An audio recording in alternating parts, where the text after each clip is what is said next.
तो नमस्कार, सत श्री अकाल, आदाब। एक बार फिर आप तमाम लोगों का स्वागत करता हूं आपके अपने चैनल डी के गुड बुक में। और उम्मीद करता हूं सब अच्छे होंगे, स्वस्थ होंगे। साथियों, एक बार फिर आप लोगों के बीच में उपस्थित हूं। आज का जो मुद्दा है वो ये बड़ा संवेदनशील है, बहुत ज़्यादा। जब आप इसको करीब से जानेंगे तो आपको लगेगा कि वास्तव में सबको सुनना चाहिए और अपने परिवार में इस तरह की चीज़ें ना हो, उसके लिए भी हमें सचेत रहना चाहिए। साथियों, आज का जो ये मुद्दा है, जैसे आपने थंबनेल देख करके समझ ही गए होंगे, दो ऐसे लोगों का मुद्दा है जिनका नाम है रंगा और बिल्ला। ये रंगा बिल्ला कौन है, क्या इनकी हिस्ट्री है और क्या क्या इन्होंने क्राइम किए और किस तरह से इनको पूरे देश में एक नाम मिला। भले ही वो क्राइम के बैनर तले मिला हो, भले ही ये गलत कामों के चलते चर्चा में आए हों, लेकिन एक समय ऐसा था जब पूरा देश रंगा और बिल्ला के बारे में बात करता था। ये दो ऐसे गुनहगार थे साथियों, जिन्होंने ना सिर्फ गुनाह किया बल्कि इस हद तक गुनाह किया जो माफ़ी के कतई लायक नहीं था।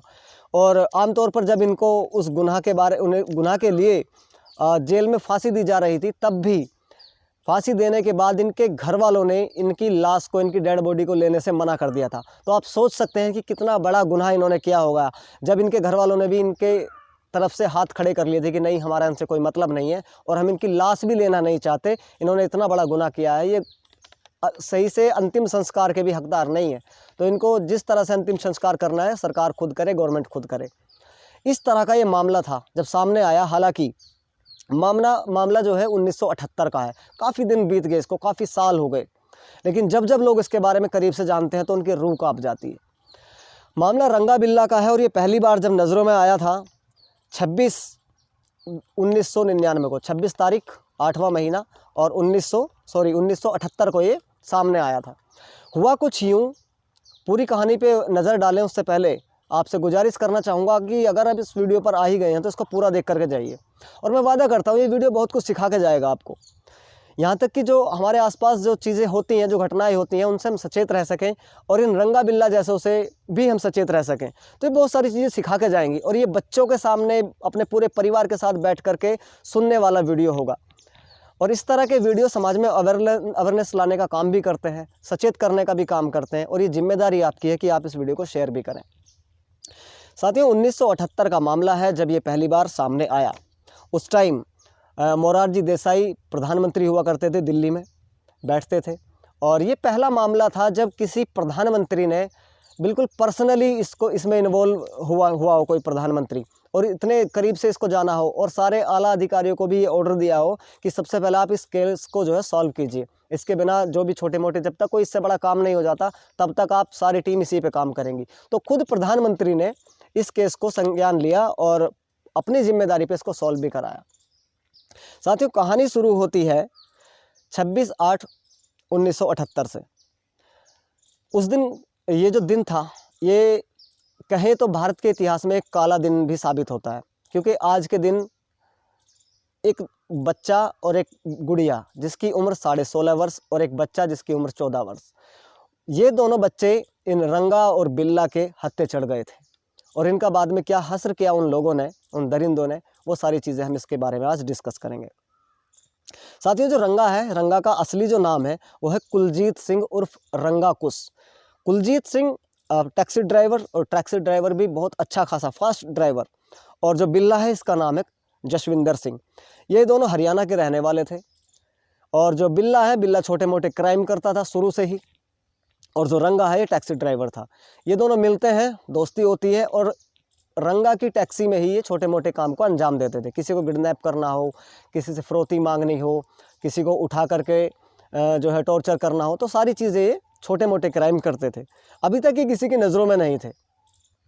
उसके बाद ये मुंबई से, जब मुंबई में इनका थोड़ा सा आतंक बढ़ता चला जाता है, तो ये अपना रुख करते हैं कि यहाँ पे अब जीना थोड़ा मुश्किल हो गया है, लोगों की नज़रों में धीरे धीरे आना शुरू हो गए हैं, तो यहाँ से हम कहीं और निकलते हैं। ये आते हैं 24 तारीख को, 24/8/1978 को ये दिल्ली का रुख करते हैं, और दिल्ली के अशोका होटल से एक गाड़ी जो है चुराते हैं, फिएट कार, 26 तारीख को। इससे पहले जब ये दिल्ली में आते हैं तो एक रूम किराए पर लेते हैं, 2000 एडवांस भी देते हैं मकान मालिक को, और पूरा विश्वास दिला देते हैं कि ये ठीक ठाक आदमी है, टैक्सी ड्राइवर है और अपना काम करते हैं छोटा मोटा। उसके बाद 25 तारीख को इनमें से एक रंगा बिल्ला में से एक अपनी बहन को मिलने जाता है, जो आसपास इनकी बहन रहती थी दूसरे इलाके में, उससे मिलने भी जाता है और उसी दिन वापस भी आ जाता है। अब अगले दिन इन्होंने प्रोग्राम बनाया कि गाड़ी चोरी करनी है और किसी न किसी को हमें शिकार बनाना है। अब ये दिल्ली के अशोका होटल से एक फिएट कार चुराते हैं जिसका नंबर HRK 89030 था, 8930। उस कार को ही चुराते हैं। और जो ये बिल्ला था, ये गाड़ियों के नंबर प्लेट बदलने में बड़ा माहिर आदमी था। ये थोड़ी सी देर में नंबर प्लेट बदल देता था, गाड़ी की पहचान बदल देता था और बड़ा इसमें महारत हासिल थी इस आदमी को। ये फिएट कार चुराते हैं और सुबह से शाम तक, उस दिन थोड़ा बारिश पड़ रही थी, बारिश का माहौल था, लोग कम निकल रहे थे बाहर। ये सुबह से ही रोड पर टहलते रहते हैं इधर उधर उस गाड़ी के साथ ही, और ये शिकार बनाने की कोशिश करते हैं किसी कपल को, कि किसी कपल को अब लिफ्ट देने के बहाने उसे उठाएंगे, उठाने के बाद उसके घर ले करके जाएंगे और जो भी उसके पास है वो सब जो है चोरी करेंगे, छीना झपटी करेंगे और जो भी है उन्हीं के साथ में टॉर्चर करेंगे और अपना काम चलाएंगे। कुछ ना कुछ लूटने का इनका प्रोग्राम था। जैसे ये पूरे दिन घूमते रहते हैं, इनको कोई शिकार नहीं मिलता। उसके बाद जब धीरे धीरे रात हो जाती है, लगभग 6:30 6:30 का वक्त हो जाता है, तो उसके बाद में इनको 2 बच्चे खड़े दिखाई देते हैं धोला कुआं के पास। होता क्या है कि इस कहानी में जो परिवार है, जो इनके हत्थे चढ़ा, इनकी भेंट चढ़ा, उस परिवार में जो है मिस्टर मदन मोहन चोपड़ा थे।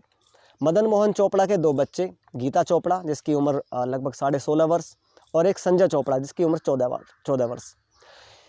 ये जो गीता चोपड़ा है, ये बच्ची शुरू में से ही स्कूल में, अपने कॉलेज में जो है स्टेज शो वगैरह करती थी, और जैसे बच्चे अक्सर गाना वगैरह गाते हैं किसी फंक्शन में, एनुअल फंक्शन में, 26 जनवरी या 15 अगस्त में, इस तरह का बच्ची को शौक था। तो उस दिन गीता चोपड़ा की रिकॉर्डिंग होनी थी, इसका एक प्रोग्राम था ऑल इंडिया रेडियो में, और उस टाइम एक ऑल इंडिया रेडियो में एक प्रोग्राम आता था, बहुत ही फेमस प्रोग्राम, युगवाणी, जो युवाओं के लिए था। तो उस युगवाणी प्रोग्राम में इसकी रिकॉर्डिंग थी, इसका जो है उस दिन शो आना था रेडियो पर। तो किसी वजह से इनके पिताजी जो मिस्टर मदन मोहन हैं, मदन मोहन चोपड़ा, वो लेट हो जाते हैं और वो कहते हैं अपने बच्चों से कि तुम संजय को लेकर के और निकल जाओ स्टूडियो के लिए, मैं बाद में आपको पिक कर लूँगा। उसके बाद ये दोनों बच्चे निकलते हैं, गीता और संजय। निकलने के बाद ये संसद मार्ग पर एक ऑफिस था, जो ऑल इंडिया रेडियो का ऑफिस है, वो संसद मार्ग पर था। उसके बाद ये अपने घर से निकलते हैं, लिफ्ट लेते हैं, लिफ्ट में से जो है ये पहुंच जाते हैं। ऑफिस ज़्यादा दूर नहीं रह गया था, जिससे इन्होंने लिफ्ट लेनी थी, उन्हें किसी और रास्ते से जाना था, तो ये बच्चे वहीं रुक जाते हैं। अब ये वेट करते हैं किसी और लिफ्ट का। उसके बाद में एक गाड़ी आती है, फिएट कार। फिएट कार को ये दोनों बच्चे हाथ देते हैं, गाड़ी रुक जाती है, उसमें ये दोनों बैठ जाते हैं, सवार हो जाते हैं। थोड़ी दूर चलने के बाद उस गाड़ी में कुछ इस तरह की चीज़ें होती हैं जो इन बच्चों को अच्छी नहीं लगती और महसूस करते हैं कि शायद कुछ गलत हो रहा है, क्योंकि जिस रास्ते पर जाना था, ऑल इंडिया रेडियो स्टेशन था जहाँ, वहाँ वो गाड़ी नहीं जाती, किसी और रास्ते से जाते हैं। वो बच्चे पूछते हैं कि अंकल आप किस तरफ जा रहे हो, ऑल इंडिया रेडियो तो इस रास्ते पर है, क्योंकि गीता वहाँ पहले जा चुकी थी कई बार। वो कहते हैं कि नहीं नहीं, उस रास्ते पे कुछ प्रॉब्लम है, तो हम आपको शॉर्ट रास्ते से ले जाने की कोशिश कर रहे हैं, आप जल्दी पहुँच जाओगे। उन्होंने कहा चलो ठीक है। उसके बाद फिर दोबारा से कुछ देर हो गई, जब ज़्यादा देर हो गई, बच्चों को लगा कि कुछ गड़बड़ हो रहा है, तो उन बच्चों ने विरोध करना शुरू किया कि आप कहाँ ले जा रहे हो। फिर उसके बाद में पता चला कि उसमें रंगा बिल्ला है, और रंगा बिल्ला के हत्थे ये बच्चे चढ़ चुके थे। उन बच्चों की वेशभूषा देख करके उन लोगों को लगा कि अच्छे परिवार के बच्चे हैं, क्योंकि कपड़े वपड़े सब अच्छे थे, ठीक ठाक लैंग्वेज थी, तो लगा कि अच्छे परिवार के बच्चे यहाँ से मोटा हाथ मार सकते हैं। ये दोनों लोग अब अपने असली रूप में आ जाते हैं, चाकू निकालते हैं और चाकू की नोक पर उन्हें चुप रहने के लिए बोलते हैं। और उसके बाद वो बच्चों का चीखना चिल्लाना जो आमतौर पर होता है वो शुरू हो जाता है, और ये टैक्सी घूमती रहती है, सड़कों पर घूमती रहती है। इस बीच कई सारे लोगों ने इस टैक्सी को जो है देखने की कोशिश करी कि इसमें कुछ बच्चे हैं जो चिल्ला रहे हैं। नोटिस किया लोगों ने, एक ने तो यहाँ तक किया कि उसके पीछे अपना स्कूटर दौड़ा दिया, जबकि गाड़ी इतनी तेज़ थी वो पकड़ तो पाया नहीं, लेकिन उसके दरवाजे तक हाथ उसका पहुँच गया था। उसको पूरा यकीन हो गया था कि कुछ गड़बड़ हो रहा है बच्चों के साथ में। एक व्यक्ति और जिसने इसको नोटिस किया, इस गाड़ी को, वो थोड़ा जागरूक व्यक्ति था, उसने थोड़ा नंबर भी नोट कर लिया और 100 नंबर पे पुलिस को इतला भी कर दी। लेकिन जैसे ही इतला की तो उस आदमी से थोड़ी सी गलती हो गई। नंबर जो था गाड़ी का वो था HRK 8930, लेकिन उस व्यक्ति से थोड़ी सी मिस्टेक ये हो गई कि उसने बता दिया कि MRK 8930 नंबर है। अभी H और M के चक्कर में वो गाड़ी भी पुलिस वालों के हत्थे नहीं चढ़ पाई। उसके बाद जैसे शाम होती है, रात होती है, ये जंगल में उस अब के साथ जो है गाड़ी के साथ उन बच्चों को भी जंगल में ले जाते हैं।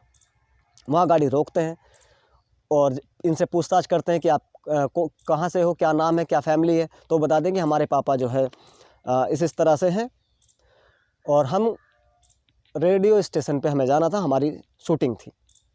तो मदन मोहन चोपड़ा का नाम आता है। ये लोग समझते हैं कि यहाँ पे तो ज़्यादा कुछ नहीं मिल पाएगा, अफसर लाइन के अधिकारी हैं, लेकिन फिर भी कुछ ज़्यादा नहीं मिल पाएगा। और वो उन लोगों से कहते हैं, उन बच्चों से कहते हैं, रंगा और बिल्ला, कि ठीक है हम तुम लोगों को छोड़ देंगे, आप हमारा थोड़ा सा काम कर दो। जो भी कोई गाड़ी आएगी आप उसको हाथ देना, हम उन लोगों के साथ में सवार हो जाएंगे, तुम यहाँ से चले जाना। अब बचते नहीं तो क्या करते, वो कहती है लड़की गीता चोपड़ा कि ठीक है हम ऐसा ही करते हैं। तो गाड़ी रोकती हैं, गीता को रोड पे खड़ा करते हैं निकाल करके, और संजय को अपने साथ ले जाता है रंगा। संजय को 100-150 मीटर ले जाने के बाद में संजय के सर पर उस चाकू से वार करता है, जो 3 फीट लंबी तलवार थी उससे वार करता है। संजय लहूलुहान हो जाता है, ज़मीन पर जा गिरता है, बेहोश हो जाता है। उसके बाद वो दूसरा वार नहीं करता क्योंकि वो घबरा गया था। और जब संजय के ऊपर प्रहार किया जा रहा था, तभी गाड़ी में जो उपस्थित थी लड़की गीता चोपड़ा, उसके साथ में बिल्ला रेप कर रहा था ज़बरदस्ती चाकू की नोक पर। उसके बाद में वो पूछती है कि मेरा भाई कहाँ है। उसके साथ फिर लेके जाया जाता है गीता चोपड़ा को उसके पास में, और जा कर के दिखाते हैं कि तुम्हारा भाई हमने मार दिया है।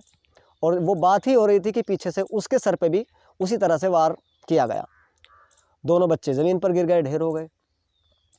और ये बिल्ला दोबारा से वो तलवार ले करके उनको जो है कि ये ज़िंदा ना रह जाएं, कहीं हम फंस ना जाएं, फिर दोबारा से कई वार करता है, एक के बाद एक दोनों बच्चे के ऊपर कई वार करता है और उनकी जान चली जाती है। उसके बाद में जब ये छीना झपटी हो रही थी रास्ते में, तो जो बच्चे थे, जो गीता चोपड़ा थी लड़की और जो संजय था, उन्होंने काफ़ी विरोध किया और पूरी हिम्मत दिखाई खुद को बचाने के लिए। इस छीना झपटी में जो तलवार थी उन लोगों के पास में, जो चाकू था बड़ा, उसके हाथ लग गया थोड़ी देर के लिए गीता चोपड़ा के, और उसने बिल्ला के सर पे वार भी कर दिया, जिससे गहरा जख्म हो गया था। तो काफ़ी हिम्मत दिखाई, लेकिन फिर भी वो हट्टे कट्टे लोग थे, ये बच्चे थे, नहीं पूरा कर पाए। आखिर उनके पंजे में आ ही गए, दोनों का मर्डर हो जाता है और ये अपना जो है वहाँ से फिर निकल लेते हैं। निकलने के बाद ये लोग कि गहरा जख्म हो चुका था, उसको दिखाने के लिए हॉस्पिटल में जाते हैं, वेलिंगटन हॉस्पिटल में जाते हैं। और वहाँ पे एक पुलिस वाला पहले से बैठा हुआ था। वहाँ जाते हैं, अपना जो है दवाई पट्टी होती है बिल्ला की, क्योंकि गहरा जख्म था। पुलिस वाला पूछता है कि क्या हुआ तुम्हारे साथ। ये कुछ मनगढ़ंत कहानी बनाते हैं कि उस फला चौराहे पे हम आ रहे थे, हमारे साथ कुछ लूटपाट हुई है, मारपीट हुई है और उस एवज में चोट लगी है।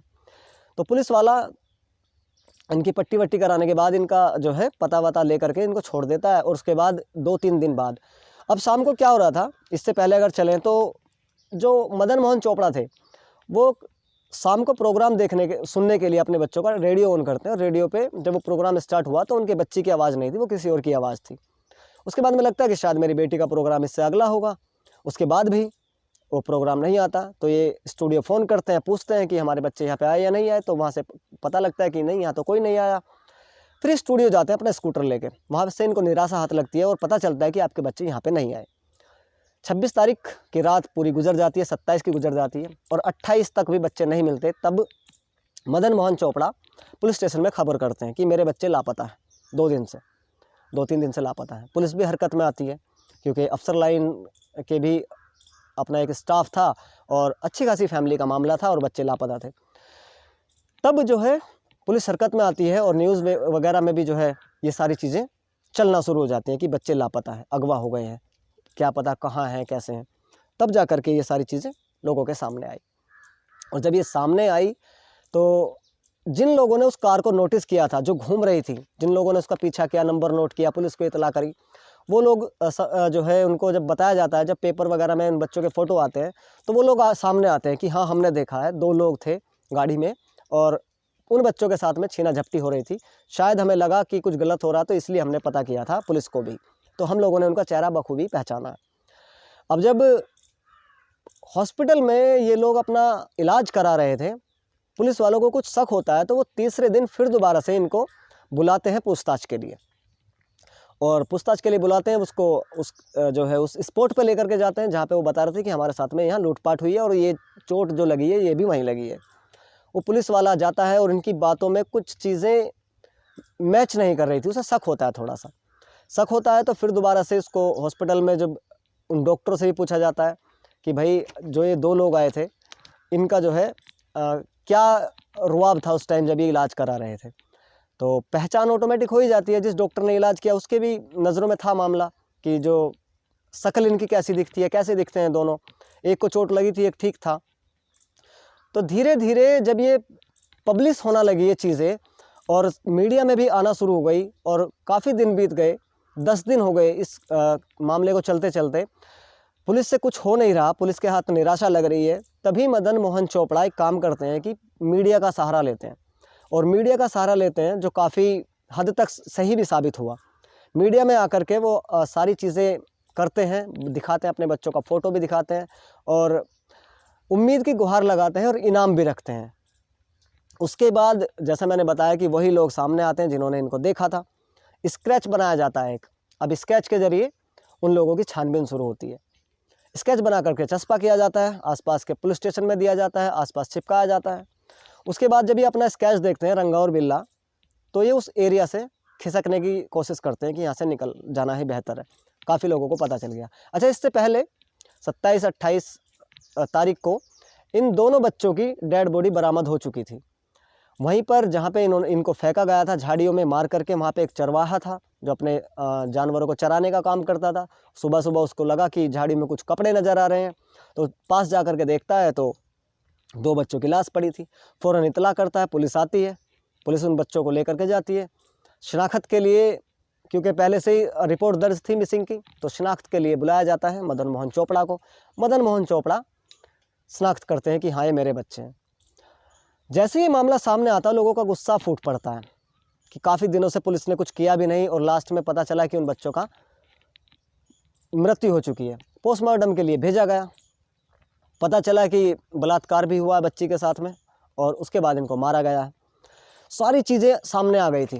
पूरे शहर के लोग इतने गुस्साए हुए थे कि मानो अगर रंगा बिल्ला, यानी कि अभी तक पता नहीं था कि कौन है, कि अगर वो कोई व्यक्ति है सामने आ जाए तो लोग उसको मारते मारते उसकी जान ले लेंगे। इतना गुस्सा लोगों पर था। कहीं उनको कैंडल मार्च निकाला जा रहा है, कोई चक्का जाम कर रहा है, हर तरह से अपने गुस्से को जाहिर करने की कोशिश की जा रही थी।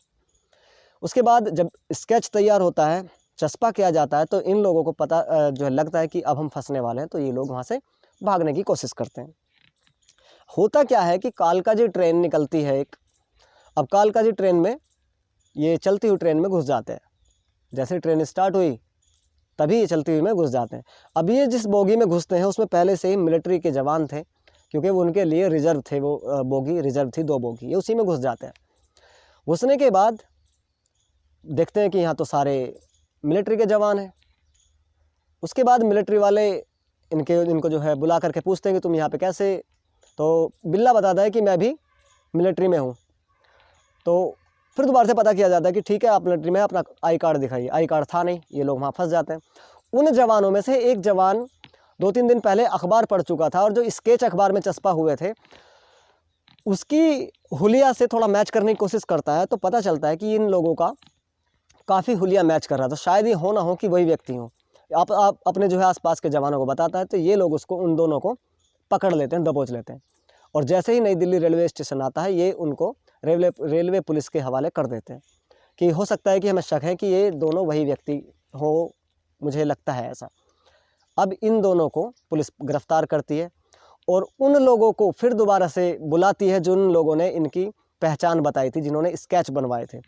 जो ये दोनों लोग आते हैं पुलिस के शिकंजे में, बाकी लोग इनकी शिनाख्त करते हैं और कहते हैं कि हाँ ये वही लोग हैं, हम इनको अच्छी तरह से जानते हैं, हमने इनका चेहरा बखूबी देखा हुआ था। अब ये दोनों लोग फंस जाते हैं। पुलिस इनको पूछताछ करती है, रिमांड लेती है। पहले तो वही चीज़ें जो आमतौर पर होती है, घुमाने फिराने का काम, कि हम नहीं थे, हमारे कत्ल से कोई मतलब नहीं है, हम तो उस दिन यहाँ पे थे भी नहीं, वो सारी चीज़ें। लेकिन जिन लोगों ने इनको देखा था उनकी गवाही काम कर रही थी, उन लोगों के द्वारा इनकी पहचान हुई कि ये वही लोग हैं। पुलिस ने अपने हिसाब से पूछताछ की, अलग अलग बिठा करके पूछताछ की। तब इन्होंने, जब कुछ रास्ता नज़र नहीं आया, तब इन्होंने एक कहानी बनाई, एक कहानी सुनाई पुलिस वालों की, कि कैसे कैसे कैसे इन लोगों ने उसको अंजाम दिया। इन्होंने वो सारी कहानी बताई जो हमने अभी डिस्कस किया, कि हमने इन बच्चों का मर्डर किया, रेप भी किया, और पहले से इस तरह के हम कारनामे करते आ रहे हैं, लेकिन ये थोड़ा हाईलाइट हो गया तो हम यहाँ से निकलना चाहते थे। साथियों, ये पहला मामला था जब पूरे देश में इतना गुस्सा था, उस टाइम बहुत ज़्यादा गुस्सा था, और यहाँ तक कि पहला मामला है अभी तक आज़ाद भारत में कि इतनी जल्दी किसी के केस का फैसला हुआ हो, 4 साल में सारा कुछ निपट गया हो, फांसी भी हो गई, सब कुछ हो गया। उसके बाद में ये सब अपना अपना गुनाह एक्सेप्ट करते हैं और बताते हैं कि हाँ, हमने ही ये गुनाह किया है। उसके बाद पुलिस इनको जेल भेज देती है, लोअर कोर्ट अपना फ़ैसला सुनाती है और उस फैसले में कहती है कि इनको फांसी की सज़ा दी जाए। उसके बाद में ऊपरी अदालत में इनका केस जाता है, वो जो है बरकरार रखते हैं इनकी फांसी की सज़ा को। हाई कोर्ट में जाता है, सुप्रीम कोर्ट में जाता है, हर जगह से जो भी इन्होंने मर्सी पिटीशन डाली थी, हर पिटीशन को खारिज कर दी गई, हर पिटीशन खारिज हो गई। किसी ने इनका कोई साथ नहीं दिया, क्योंकि ऐसे व्यक्ति का साथ देना किसी ने सही नहीं समझा, और अदालत ने भी किसी भी अदालत के दरवाजे से इनको कोई राहत नहीं मिली, हर जगह से मायूसी हाथ लगी। और ऐसा उनको जो सही लग रहा था, अदालत को जो सही लगा उस टाइम उन्होंने किया भी, और जो ये काफ़ी हद तक सही भी था। हर जगह से इनकी मर्सी पिटीशन खारिज होती गई, इनको कुछ हाथ नहीं लग रहा था, और लास्ट इनको 1978 में गिरफ्तार हुए, और 1982 में सही 4 साल के अंदर अंदर इन लोगों को लास्ट सुप्रीम कोर्ट के आदेश के हिसाब से फांसी दी गई तिहाड़ जेल में सुबह के टाइम। इससे पहले जो पत्रकार लोग थे उन्होंने कोर्ट से मांग करी कि हम इनका जो है इंटरव्यू करना चाहते हैं, और इनके दिमाग की क्या उपज है, किस तरह से सोचते हैं, वो जानना चाहते हैं। तो कोर्ट ने परमिशन दी कि ठीक है, आप इसको जो है इनका कर सकते हैं, इंटरव्यू कर सकते हैं। तो अलग अलग चैनल के 5 पत्रकार जाते हैं और इनका इंटरव्यू करते हैं। एक जो है रंगा मना कर देता है सीधा कि मुझे नहीं आना मीडिया के सामने, और बिल्ला जो है, बिल्ला तैयार हो जाता है कि ठीक है, मैं इंटरव्यू दूंगा। वो सारी बातें होती हैं, कैसे कैसे उनको मारा गया, कैसा और क्या क्या चीज़ें इन्होंने गुनाह किया, क्या किया, वो सारी चीज़ें बताई। उसके बाद अगले दिन इनको फांसी होनी थी। 31 जनवरी 1982 का वो दिन था जब पूरे देश ने राहत की सांस ली थी। सही 4 साल बाद सारी अदालतों ने फैसले को बरकरार रखा, फांसी की सज़ा ही मुकर्रर की गई। 31 जनवरी 1982 को इनको फांसी दी जाती है, फांसी पर लटका दिए जाते हैं। रंगा बिल्कुल मायूस उस टाइम से लास्ट तक रहा, जबकि बिल्ला काफ़ी छीन झपट कर रहा था, और वो बार बार कह रहा था कि मैं बेगुनाह हूँ, मुझे ज़बरदस्ती फांसी दी जा रही है। और जब फांसी घर में इनको ले जाया जा रहा था, तब भी रंगा बिल्कुल मायूस था, और जो बिल्ला है वो भी समझ गया था कि जो है अब बचने का कोई चांस नहीं है, तो फांसी तो होनी ही है। लेकिन फिर भी उसने काफ़ी हाथ पैर मारे, लेकिन कामयाब नहीं हुआ। 31 जनवरी को 1982 को इनको फांसी दी गई। फांसी देने के बाद में आमतौर पर क्या होता है कि गवर्नमेंट, जो सरकार है हमारी, जो फांसी देने के बाद में डेड बॉडी को उनके घर वालों को सुपुर्द करती है, उनको सौंपती है। लेकिन यहाँ पर इन दोनों के घर वालों ने बॉडी लेने से साफ मना कर दिया, क्योंकि कहीं ना कहीं वो भी इस चीज़ से बड़े आहत थे कि इन लोगों ने ऐसा कृत्य किया है, ये हमारा खून कैसे हो सकता है, हम इनकी जिम्मेदारी नहीं लेंगे, सरकार को जो सही लगता है इनके साथ वो करे, हम इनकी डेड बॉडी भी नहीं लेना चाहते। इन्होंने इतना गुनाह, बहुत बड़ा गुनाह किया है। तो घर वालों ने डेड बॉडी लेने से साफ मना कर दी। उसके बाद सारी चीज़ें हो गई, देश ने, हमारे भारत ने एक चैन की सांस ली, और जो 2 ये गुनहगार थे, रंगा और बिल्ला, इनको इनके अंजाम की सज़ा मिली। अपनी ज़िंदगी गंवा करके इनका नामो निशान ख़त्म हो गया, फांसी दी गई इनको।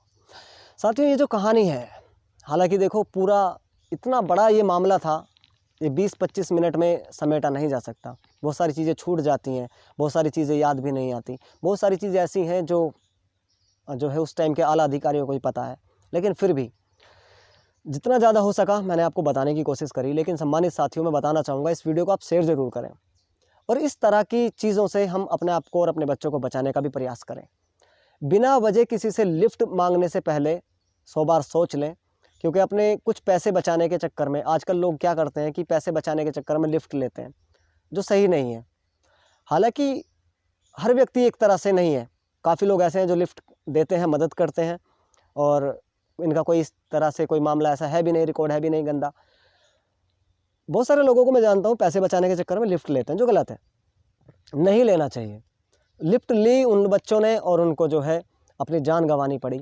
उसके बाद जब इनको फांसी वांसी हो गई तो भारत सरकार ने एक अवार्ड जो है अवार्ड से सम्मानित किया, जिस अवार्ड का नाम था कीर्ति चक्र, जो इन बच्चों को दिया गया इनके मरणोपरांत। कीर्ति चक्र एक बहादुरी का सिंबल होता है, वो दिया गया। और उसके बाद भारत सरकार ने 2 अवार्ड लॉन्च करे, जो 26 जनवरी या अन्य किसी फंक्शन पर बच्चों को दिए जाते हैं और इन बच्चों के नाम पर ही उन अवार्ड का नाम है। एक तो गीता चोपड़ा अवार्ड और संजय चोपड़ा अवार्ड। ये उन बच्चों को दिए जाते हैं जो बहादुरी से संबंधित कुछ काम कर देते हैं, या जो 26 जनवरी या अन्य किसी मौके पर कुछ ऐसा काम करते हैं जो लगता है कि हाँ ये बहादुरी वाला काम है, तो ये उन बच्चों को अवार्ड दिए जाते हैं और ये बहुत बड़ी बात है अपने आप में। इन बच्चों ने बहादुरी दिखाते हुए, भले ही जान चली गई वो चीज़ एक अलग है, उसका दुख हमेशा रहेगा। ये कहानी बड़ी परेशान करती है जब भी कोई पढ़ता है। भले उन बच्चों की जान चली गई, लेकिन फिर भी उन्होंने हिम्मत को दिखाते हुए, एक लड़की ने अपने भाई को बचाने का प्रयास किया और एक भाई ने अपनी बहन को बचाने का प्रयास किया। लेकिन जैसा मैंने पहले कहा, ये हट्टे कट्टे लोग थे, इनके जो है नहीं चल पाई वो पूरी चीज़ें, नहीं कंट्रोल कर पाए वो बच्चे और आखिरकार उनको अपनी जान गंवानी पड़ी। लेकिन 4 साल में फैसला आ गया और 4 साल में इन दरिंदों को फांसी के तख्ते पर जाना पड़ा और अपनी जान गंवानी पड़ी। ये कहानी हमें बहुत कुछ सिखा के जाती है, बहुत कुछ। सोच करके देखिए कि अगर हमारे घर में इस तरह की चीज़ें हों तो हम कैसे रिएक्ट करेंगे, हम कैसे उन लोगों को माफ़ कर सकते हैं। नहीं कर सकते और करना भी नहीं चाहिए। इन लोगों ने जो गुनाह किया वो माफ़ी के लायक नहीं था, किसी भी सूरत में माफ़ी नहीं दी जा सकती थी। रंगा बिल्ला की ये कहानी है। बहुत सारी बातों में हम रंगा बिल्ला का नाम ऐड कर लेते हैं। कई सोशल मीडिया पर चैनल है, कुछ पेज है रंगा बिल्ला के नाम से। रंगा बिल्ला हम बातों बातों में भी कह देते हैं कि बिल्कुल रंगा बिल्ला हो रहे हो। लोगों को नहीं पता था कि असली रंगा बिल्ला कौन है, और काफ़ी सारे लोगों को पता भी है, कईयों को नहीं पता है, तो वो चीज़ें एक अलग हैं।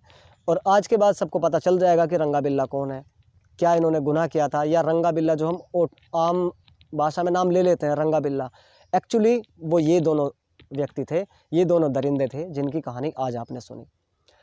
तो दोस्तों ये कहानी थी। बहुत बहुत शुक्रिया, बहुत बहुत धन्यवाद। शेयर ज़रूर करें वीडियो को। और इस कहानी को मैंने बड़े नज़दीक से समझ करके तब आपके सामने लेकर के मैं आया हूँ, और बहुत कुछ चीज़ें थी जो परेशान कर रही थी मुझे भी और आप लोगों को भी कर रही होंगी।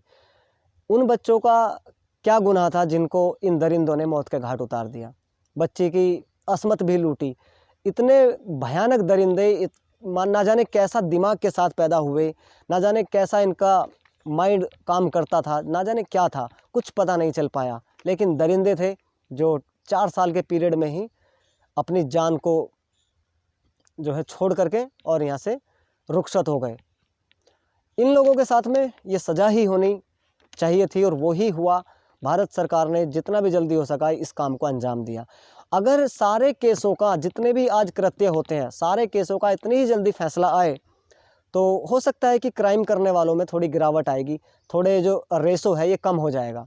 लंबे ना चलने चाहिए ये जितने भी केसेस हैं ना, कई साल तक चलते रहते हैं, काफ़ी साल तक चलते रहते हैं, 20 साल 25 साल, यहाँ तक कि जब तक कईयों का नंबर आता है उनकी डेथ हो जाती है। तो इस तरह से ना हो। अगर हर सिस्टम इसी तरह से काम करे जैसे रंगा बिल्ला के केस में हमारे सिस्टम ने, हमारे जुडिशल ने काम किया, 4 साल में काम सारा निपटा दिया, अगर ऐसे ही होता रहे तो मैं मानता हूँ बिल्कुल करीब से कि क्राइम के इस सिलसिले में गिरावट ज़रूर आएगी, लोगों को सीख मिलेगी, क्योंकि ऑन द स्पॉट फैसला होगा ना तो 4 लोगों की और आंखें खुलेंगी और वो गलत काम करने से बचेंगे, डरेंगे भी, तो बहुत फ़ायदा होगा। तो दोस्तों बहुत बहुत शुक्रिया, बहुत बहुत धन्यवाद। ये थी आज की कहानी। अच्छी लगी है, अच्छा तो नहीं कह सकते, इस कहानी में अच्छा कुछ है भी नहीं, पर हाँ, अगर आप चाहते हैं तो चैनल को सब्सक्राइब कर सकते हैं और इस वीडियो को शेयर ज़रूर करें। शेयर करने से बहुत अवेयरनेस आती है लोगों में और 2-4 लोग भी समझ जाते हैं, अपने आप को थोड़ा सिक्योर कर लेते हैं, तो हम समझेंगे कि वीडियो बनाने का मकसद पूरा हो जाता है। तो दोस्तों बहुत बहुत शुक्रिया, बहुत बहुत धन्यवाद। जल्दी मिलता हूँ किसी और नए टॉपिक के साथ। तब तक अपना ख्याल रखें, इन जैसे लोगों से सचेत रहें और जहाँ भी रहें जिंदाबाद रहें। धन्यवाद। Thank you so very much.